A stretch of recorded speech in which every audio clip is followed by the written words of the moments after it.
This is one that I've heard quite a bit of, even from lay people. In other words, people who are not necessarily really in this debate. Matter of fact, there was a lady that I was having lunch with not long ago with my wife, and they were a couple. We were talking about these issues, and they were asking about my podcast and what's this about, and her kind of conclusion after hearing kind of about Calvinism, she goes, well, I don't see any real difference, because if God knows what's going to happen in the beginning anyway, then it's the same thing, because He knows it. So if God sees what you're going to choose, if He can foresee that you're going to choose Him or reject Him, then that's the same as if He determines it, isn't it?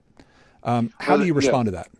Yeah, I actually see that as a very interesting question. I'm glad this lady asked it, because I actually deal with that in chapter 1 when I'm dealing with the issue of omniscience, and that is that if God knows everything. Now, again, you remember I said God doesn't pre-know anything; He knows everything there is to know at all times. So Yes. it's a different kind of category. But one of the illustrations I used was if I were standing on a great bluff, let's say near Colorado River, and I could see upstream several hundred yards or mile, whatever it is, and I could see downstream the same way, but people in the river, because of the banks and because of their limited vision, couldn't see what I could see.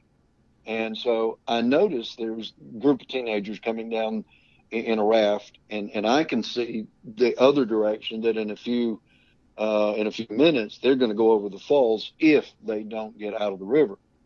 Now I can see that because of my perspective, which is different than their perspective. So I run down as far as I can. I begin to holler out, and I give them warnings. I guess we would speak of the prophets, Right. and they kind of make fun of it, and they reject it. And so I run the other way while there's still time, and I actually throw a rope across it. I tell them, grab hold, and none of them do. In a few minutes, they go over the falls. Now, my knowledge of that, because of my perspective, did not cause that. Their refusal of the redemption I offered them did. Now, that's a kind of a philosophical way of putting it. I've ran